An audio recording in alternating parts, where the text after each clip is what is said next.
Ndabaramukije bakunzi ba Flohi Podcast TV na Ingoma Magazine. Twakije kamera kuri uno munsi itariki rya 31 ukwezi kw'indwi n'impera n'uwo munsi wa nyuma tugana ukwezi k'umunani umwaka wa 2026 nje gira ubusesanguzi twisunze icuka n'ubwoba bwinshi buri mu burongozi canke amajambo ariko arakwiragizwa ku mbuga ngurukana bumenyi eka n'inkinamico M23 u Rwanda bariko barakina na bamwe muri Monusco irakora uruhara ngo rudasanzwe kugira ikibazo ca FDLR kigume ari kibazo muri Kongo, ariko ntibigishobotse na gatoyi kuko inzira FDLR yafashe niyo yariyo nzira yonyene ishoboka kugira haboneke amahoro, kandi Paul Kagame n'u Rwanda bagaragare ko motif canke bimwe dukunze kubabwira ko FDLR ari amabuye y'agaciro, ari coltan, cobalt, or n'ibindi murasazwa bwa Kongo aje ku mugaragaro. Rero hari icuka kitameze neza mu Rwanda, haba mu bayobozi, mu basirikare, mu miryango yabuze ababo mu gihe bari biteze canke bari baremejwe ko bazohabwa igihugu karatsinda Kivu, murabizi Republika ya Kivu n'ibindi vyinshi. Muraza abanyarwanda bagumye basombwa n'amafuso batwagwa muri Kongo kugira ngo bazobe bavuge ko ari abamwe mu banyarwanda bagiye muri vya bihe, ariko ubu bikaba ko biroroha kuko u Rwanda nta kindi kibazo na kimwe rusigaranye go expose imbere, kuko ikiri mu nyamukuru ni FDLR nayo ikaba nkuko mubizi atari uko tugomba kubisubiramwo, baramaze kudepoza barafashe inzira yo kuvuga ati twebwe turamanitse amaboko kugira haboneke umutekano mu burasazwa bwa Kongo, mu karere, eka turi n'abanyarwanda. Ikirero iteje uruhagarara n'amajambo Paul Kagame acishije mu rubuga rwa mugenzi Felix igihe Albert Rudatsindwa muramuziga mutama w'imvi umubiri wose, ariko avuga amajambo ayobeye n'abapropagandiste ba M23 harimo ba Steve Wembi n'abandi benshi bagenda batandukanye ku mbuga ngurukana bumenyi cane ku rubuga rwa Twitter. Bariko baragaragara bavuga nka mugenzi Felix we yaravuze ati on ne peut pas négocier avec le FDLR ngo groupe génocidaire, yarabivuze ahantu quelque part avuga ko badashoboye kunegosia ngo na FDLR ngo na gato. Yes, yabivuze kuri no post, reka ndayagure gato. Yavuze ati la position du Rwanda est restée inchangée, il n'y aura aucun dialogue avec le FDLR, groupe armé génocidaire responsable de l'attaque contre des attaques responsable d'attaques contre le Rwanda et l'instabilité régionale. La voie convenue n'est pas la négociation mais la neutralisation. Donc ikibazo gisigaye kiri ngaha aye. Bon, en fait bumvise ko nico gituma Patrick Muyaya nawe ndaza kugaruka ko aho yababwiye ati eka ni twese muri rusange turababwira ati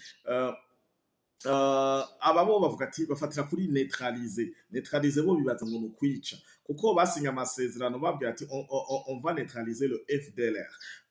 Mu masezerano basinye ariyo bashira imbere, arivyo bavuga, murabibona ko ariyo majambo niyo ma post amaelema ni menshi, amapreve canke des pièces justificatives twegeranije ni nyinshi, akanya kadukundiye turaza kuzishira hano. Bo bavuga ko basinye ku neutraliza FDLR.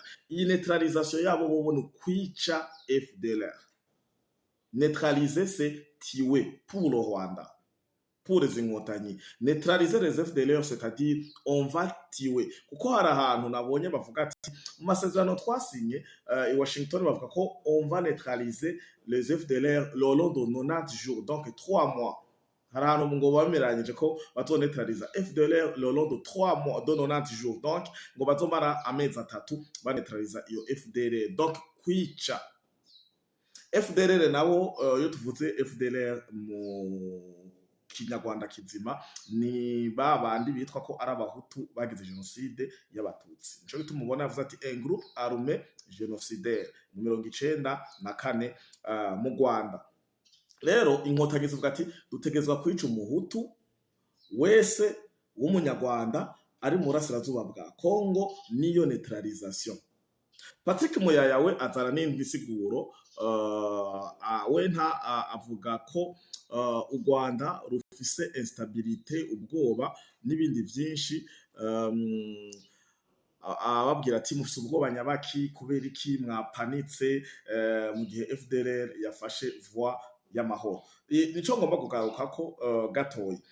Muramaze kubona iyo umuntu bamugiriye mandat d'arrêt canke mandat d'amener bakavuga ati naka sinovuga amapreno kuko amazina asa n'ay'abantu dusanga tuzinanye canke mudukurikirana mu hava baza kamwe tuvuze mu buryo ubu canke ubundi, ariko hari gusanga kuri mandat d'arrêt havuga ati aho naka uyu n'uyu fata canke manda avis de recherche canke ubundi buryo bwo kuvuga ati uyu muntu ararondegwa. Uyu muntu rero iyo arondegwa nk'umuroberi canke nka groupe armé nk'iki ihari yamaze kwideklara agaca avuga ati twebwe mu bisanzwe turi abanyarwanda, kugira hahagarare kuguma haseswa amaraso ku banyekongo bazira twebwe ngo nitwe murondera.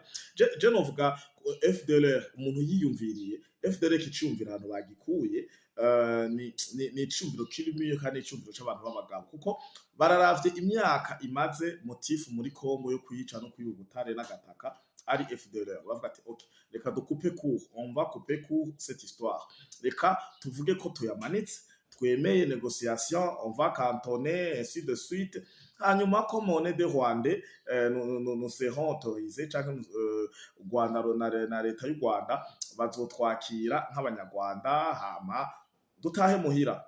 Iki rero u Rwanda rwa chance gose ruriyamiriza bavuga ati le Rwanda n'est pas là pour négocier parce que badashaka ko ino ntambara ihera, bobo motif ashaka igume FDLR. Muyaya rero azababwira ati neutraliser n'est pas dire tiwe. Ibi nabibonye no ku rubuga rumaze igihe ndiko ndakurikirana ko je ndakunda Twitter cyane, nababwiye ni app canke ni rumwe mu mbuga ruriko abadiplomate hacako inkuru kabona kiri seriye, kuko umuntu uramukonesa, harimwo abantu bavivuye bariri revised canke bari checked.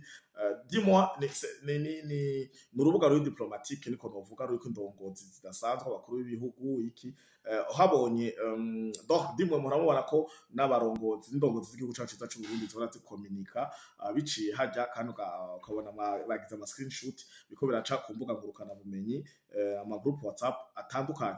Rero Twitter uhabonye inkuru zimwe ukabona n'abazanditse uravuga ati izi kabisa ziri professionnel. Rero Muyaya niho yababwiye ati neutraliser ntibisigura kwica, neutraliser n'est pas dire tuer. Hama baca baramuduga ko ngo Muyaya ngo uriko urakuvura les FDLR ngo nta yindi shwa mufise. Urumva haraba amajambo niyo nkeneye ko turefresh isako nk'abarundi n'abanyarwanda canke nk'umuntu wari wese yagize amahirwe yo kumva runo rurimi. Bien sûr neutraliser n'est pas à dire tuer, non, kuko kwica c'est tuer, kwica no kurasa. Ngo arashe kuneutraliza umuntu utamwishe. Mbega muri mu kurugamba umuntu akamanika amaboko baramurasa? Mbega umuntu yishikanye ko tuguma tubona ngo M23 yishikanye ku Wazalendo, abaredi tabara abatwigwaneho bishikanye, ugaca usanga na M23 nayo nyene yatweretse ngo abona abasoda ngo ba FRDC twafashe. Kubera iki si neutraliser egartiwe bajya badaca babica si le champ sur place. Donc kugira ibintu bimere neza FDLR yavuze ati twende dukantone hama dutahe nk'abanyarwanda. Rero igituma u Rwanda rwamerereje canke rufise ubwoba rudashaka kumva ino mvugo niyihe, nuko bobo icambere bashaka guhonya abo bitwa ko ari abahutu bari muri Kongo, nkuko Kagame yabikoze kuva kera. Bibiri mu mateka, si Fleury abivuze, si umusasanguzi wanya bivuze, no, ibiri mu mateka kuva 1996 Kagame agenda tingitingi yabanje kwanza hamagarira abanyarwanda ikibeho ababwira hungukana amahoro, bose abarabacucumye sous son commandement, ese quoi ses alliés baga basirikare ba Kabarebe n'abandi murabazi.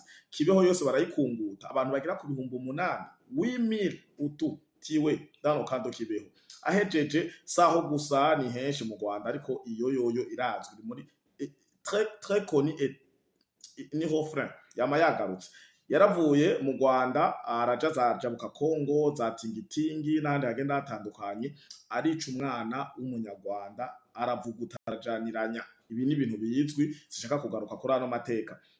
Rero kumva ko umu FDLR yomanika hama agakantona hama akayaga akanegosya gutaha muhira umunyarwanda ntavyo ashaka, surtout umunyarwanda w'inkotanyi, surtout Paul Kagame n'agatsiko kiwe cari n'akagwi kiwe, kumva zuko bobo la guerre ntibashaka ko haboneka amahoro mu burasirazuba bwa Kongo. Ikindi naco barazi ko batazobakorako, bafise amaraso yo kwihora yandi yo kuvuga ati dutegerezwa kubica, nkuko bona mugenzi Felix ba Wembi ba Rudatsimbwa n'abandi bariko barabivuga. Bobo neutraliser gartiwe on va tuer tous ces FDLR n'umwana bakomokako. Ariko ikintu kintangaza si neutraliser egartiwe, kubera iki twabonye urutonde rw'abantu bari bambaye ama Nike meza mashasha tennis zishasha za FRDC, murabibuka sagaruka ku mazina mugabo harimwo ba Thierry, harimwo n'ujya wundi bita ngo mu general n'abaki, abantu bakuye mu gasho mu Rwanda barabatwara M23 irabazana ngo naba FDLR batashe. Si neutraliser gartiwe, pourquoi on n'a pas tué ces FDLR qui ont été remis par le M23 à l'époque, hein? Kweki batafashe bagavuga ati abana ba FDLR M23 ihaye u Rwanda ba FDLR M23 ihaye u Rwanda bafashwe bifuje canke bishikanye bifuje gutaha, kubera iki batakoresheje le verbe neutraliser babice. Si neutraliser gartiwe. Donc igikenewe mu burasirazuba bwa Kongo nuko uyo motif y'u Rwanda ivaho, nuko iyo FDLR ivuze ati twe turayamanitse. Ni solution mbere isumba niyo solution basinye i Washington. Nimba baratevye baragenda i Washington gusinya amasezerano y'amahoro bagasinyamwe no kuneutraliza FDLR, nuko iyo FDLR ubwayo nayo tari bwagire pa yo kuvuga ati on va rentrer finalement, on est des Rwandais, turabanyarwanda turifuza gusura mu gihugu cyaho c'amavuko. Nico gituma hasinywa ari amasezerano.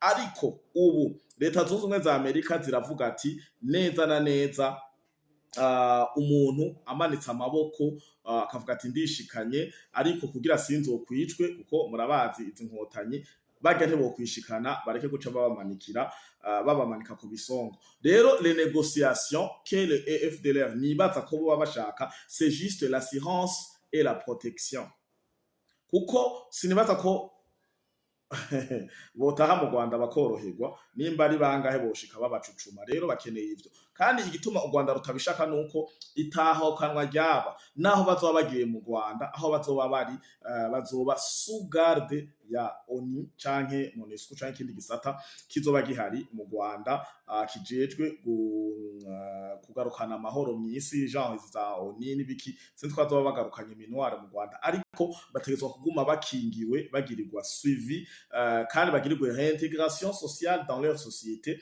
ibintu u Rwanda canke inkotanyi batipfuza na gato kumva biresona hano mu matwi. Nico gituma mbona matin midi soir slogan indirimbo zabo on a pas signé à Washington. Ubu rero hageze ko FDLR yamanika ikavuga ati dushaka gutaha muhira nk'abanyarwanda. Ubu u Rwanda rwagarutse ku masezerano y'amahoro yasinywe le 4 décembre 2025, ariko mu gihe bariko barica bababwira tahe vayo gira ukunuku bo babona ko bidashoboka. Uburyohe bari buhari kwa rukwica abakongomani bo mu bundi bwoko baje kurwanira ubwoko bumwe bw'abatutsi canke bw'abanyamurenge b'abarwandofone.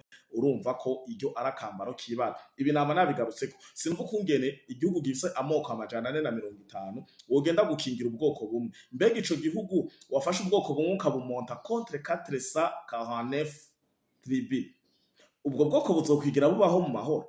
Abanyamurenge bicaye hasi bariyumvira neza ko naho ino ntambara yohoshoroka canke yonahera batazoguma bitsitarako, bahura n'umubangubangu batsitara, bahura n'umufurero batsitara, bahura n'umubembe mukindu murega n'ibiki batsitara. Mbega bazoba bafise isoko ryabo? Mbega hajya ko ari muri Kongo leta yovuga ati dushaka tuhubaka amashuri, hajya nyene babaririra bavuga ofata ari ibintu umuntu avuga ko neza ko yaturubuye atabwenge atapica atarezonema. Je muraniyumvira okay, nubo bavuga ati gumaho nimba ari murenge nimba ari hehe sinzi, nimba izo za poeze bamukeneye izo za mikeye.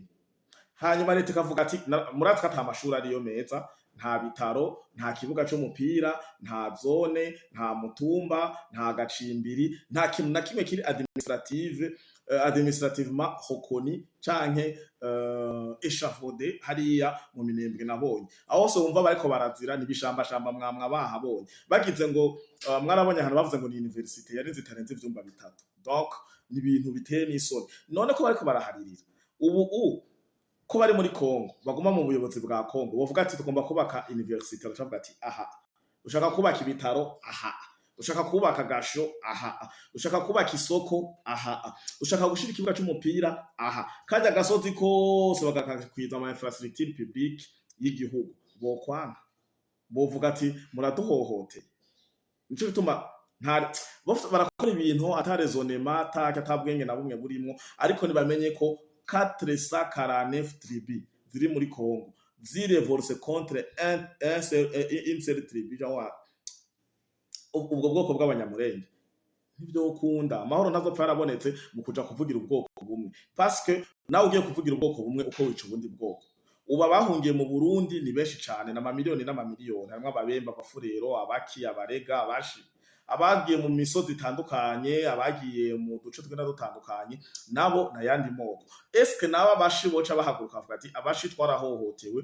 twitwa n'abanyamurenge na twigwaneho na leta itabara natwe tugomba guhaguruka mutuvugire oningo kuko tugomba natwebwe ukunukunuko kira none baza bafata Kongo bayigaburire amatriba amajana 450 je pense pas rero igituma u Rwanda rwamerereje nuko bazi ko ico bari bipfuza kuba FDLR kubarigita kuko inyota yo gusesa amaraso yoyo niyo mbona igaragara nkuko namye ndabibona ku mbuga ngurukana bumenyi hari urubuga ni rushasha nta babone rufise ariko bazi iminsi mbona kweri kabisa umengo rukoro wahatana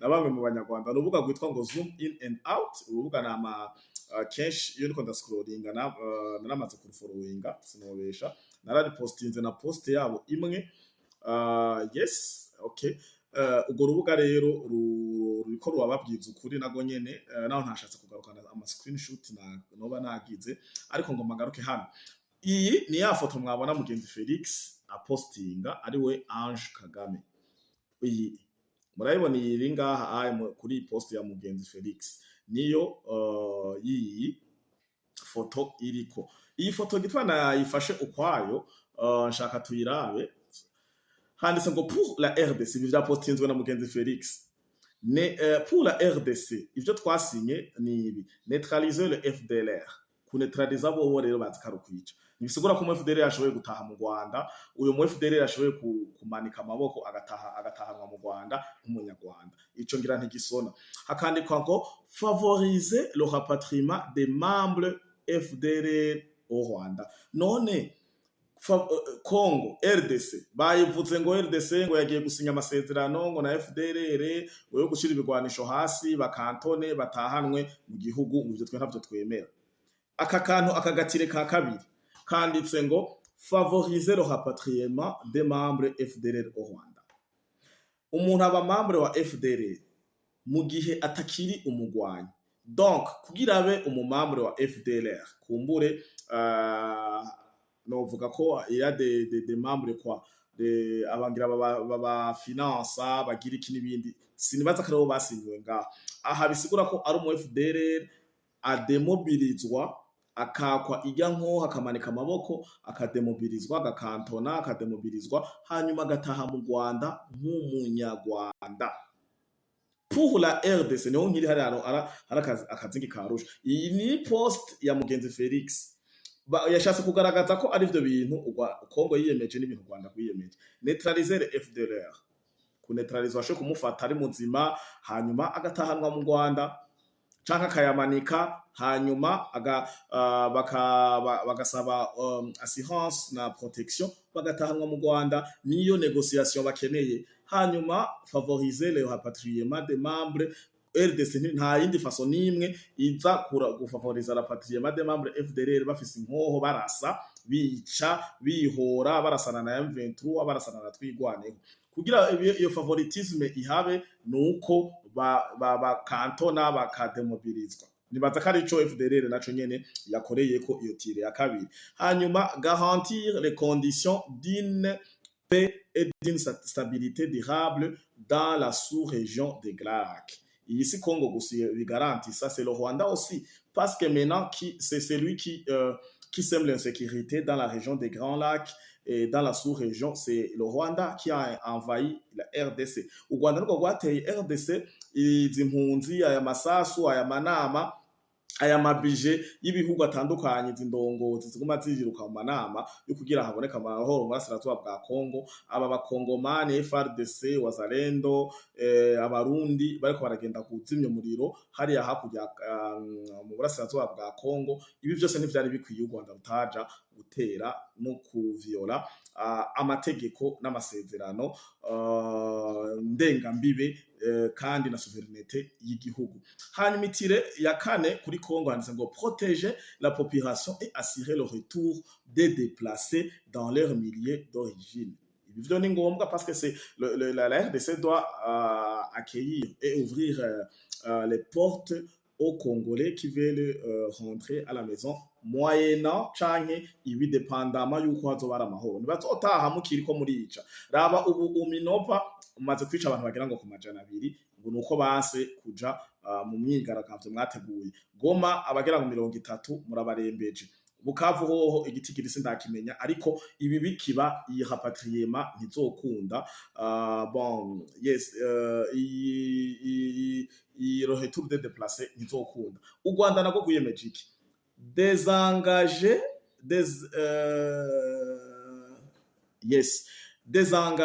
les forces / lever les mesures de défense mises en place par le Rwanda. Bisigura lever gukura ububwirinzi canke izi nzira za protection bavuga ngo Rwanda rwagiye kwikingirira hariya hakurya mu gihugu c'abandi, kubikura kubera ububwirinzi bavuga ni ubwirinzi militairement. Hari y'abasirikare b'u Rwanda RDF inkotanyi, hakabayo ibikoresha amablende, ibifaru n'ibindi vyinshi, inkoho zirasakure n'ibindi, hakabamwe abacancuro u Rwanda rwatwaye banyongera amadrone no kuburuya ikirere, genre communication y'intambara, vyose ibi vyose bagakurayo hagasigarayo umukongomani gusa. Hanyuma u Rwanda rubavuga ati twe twiyemeje assurer la réintégration sociale des ex-combattants FDLR. Est-ce que umuntu aba ex-combattant?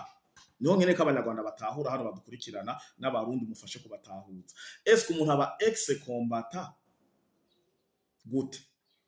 C'est qui n'est plus combattant. Kugira ube ex nuko ico kintu butakigikora. None aba FDLR bazotaha la intégration dans les intégration sociale des ex-combattants FDLR. Démobiliser et rapatrier. Ahubwo je nibaza ko abatipe bicanga. Ibi FDLR yakoze yavuze ko turamanitse tukantone tube demobiliswe hama dutahe muhira comme de Rwandais sous une assurance et une protection. None mubiharira gute kandi u Rwanda rwarabisinye? Niho nagomba kugaruka. U Rwanda ibintu rwarabisinye mubiharira gute? Donc FDLR bamanitse amaboko bakavuga ati on veut cantonner, muturonderaho do cantona, mutudemobiliser, hanyuma dutahe muhira nk'abanyarwanda sous une assurance et une protection. C'est normal, ni procédures z'amahoro zibaho, izo ni conditions de guerre, ni conditions de paix, ni résolution, ni une voie ou autre de ramener la paix dans la région, dans la sous-région et dans l'est de la RDC, mes chers amis. Abanyarwanda mwe nimwumve ko iki kintu FDLR yakoze atari kibi, kandi Kongo kuvuga ati nimuze nuko bari muri Kongo, kandi ikibanza ca cantonnement ni Kongo ikigena kugira kibe kure yaho batabangamirwa. Hanyuma ONI nakabijanye n'ivy'umutekano amahoro bice muri MONUSCO kuko niri kirakorera hariya MONUSCO, ikaba abasira protection n'ama procedure yose yo gutaha. Rero simbo n'igituma abanyarwanda bamerereje FDLR, on ne négocie pas avec le FDLR. Vous ne négociez plus. Ça a été négocié. Vous avez déjà négocié ça dans leur place.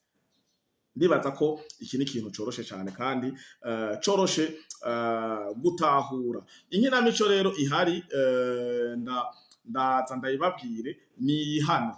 ubu rero baciye bazana inkinamico kugira ibintu bibandanye. Hariho na video yo ku mupaka bavuga ngo n'abakongomani ngo batashe ngo basanze ngo baje ngo binje mu izina rya FDLR ngo hanyuma basanze n'abakongomani. Mbega mwebwe banabeshe mbere ngo Monusco ngo nibapakira mu miduga ngo kwa tutaverifya ngo rero ngo biba bigoye ngo ntitwamenye kungene binjiye. Ubu bashitse mu gihugu cy'u Rwanda se ngo ruba rubajejwe muri ayo makambi. Iki gihe cyose bamaze barinjiye niho mukimenya ko muri ayo makambi harimo abantu b'abakongomani atari abanyarwanda atari aba FDLR.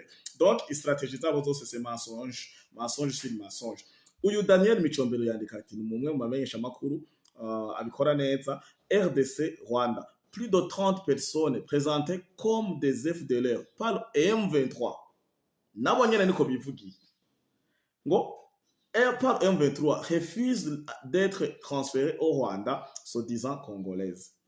Une opération de rapatriement organisée ce mercredi le 29 à la grande barrière de Goma par la FCM. Ni FCM23. FCM23 irabatora igacacisha muri Monusco bagaje bavuga ati tahana abana na FDLR dufashe. Hanyuma yitorera abakongomani bakubiswe inoti hama cabaraga bakavuga ati mimi siko mu munyarwanda niko mukongomani Monusco kubera bashanga misi yose ngo canke en présence sous l'égide canke en présence ya Monusco kugira ubu Rwanda rwamaze kugaruka na strategie yo kwambika ibara Monusco. Reka akanya kataranjana ndabazanire iyo video mwumve ivyo bavugamwo biteye n'isoni. Iyi video nibaza ko mwoba mwarayibonye ariko reka tutarukeko. Uyu ni Oscar Barinda musanzwe mumuzi yo hageze ko batanga umu FDLR ibintu byose bica kuri grande barrière. Je nibaza ko akora kuri migration ku ruhande rw'u Rwanda kuko yigira mu Kongomani mugabo yo hageze ko batahana. Murabona aba bose abo mubona abo rero ngo bavuye mu Rwanda ngo babasanze mu ikambi ngo babuza amavire d'origine ngo aho bakomoka baca babatahana. Ubu rero bakora abapima ngo babasubize muri Kongo ngo kuko basanze ari abakongomani. None urana karaba mama gusa abose karaba mama bose murababona harimo n'imbara abagabo babiri canke batatu. Donc ni stratégie yo kugira bamaramaze Monusco ngo kitari a mesure kuko ba FDLR yamaze kuvuga ati twebwe dushaka gutaha. Bagaragarize ko Monusco itari a mesure yo kugira. Watumishi wa Monusco walifika katika mgini kwetu Kichanga wakakuwa wakatudanganya aseme twende Rwanda, yani wanapana makuta.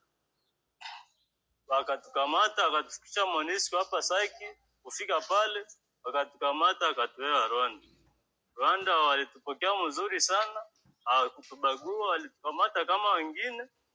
Kufika pale kenye tulio sorry gato kwa tumva igiswahili nibutse ko kenshi bakunda kumunyandikira ngo budusigurira sometime hari abatumva igiswahili badukurikirana bari mu mihingo nakanya kanjanye. Reka ndezime Oscar Barinda nawe hano yavuze ijambo rivuga mu gifaransa naho nyene no mu kinyarwanda avuga ko uyu akavuga ati ngo Monusco bagaba kiya kigo ca Monusco nico caje kiradutora za Saki kiratuzana hanyuma ngo batubesha mu Rwanda ngo bariko baratanga amahera ngo ugende mu izina rya FDLR muraronka amahera. Monusco murumva ubu bafashe strategie yo kwambika ibara Monusco kugira baberekane ko atavyishoboye n'ivyo igiye gukora nabo yotahana ubu bitwa ko bazora aba FDLR bukuri batazoba aribo kuko isanzwe baha abataribo. Iyi niyo mikenyero rero Rwanda ruriko rurakora muri uno mwanya ku nguvu zidasanzwe rugaragaza ko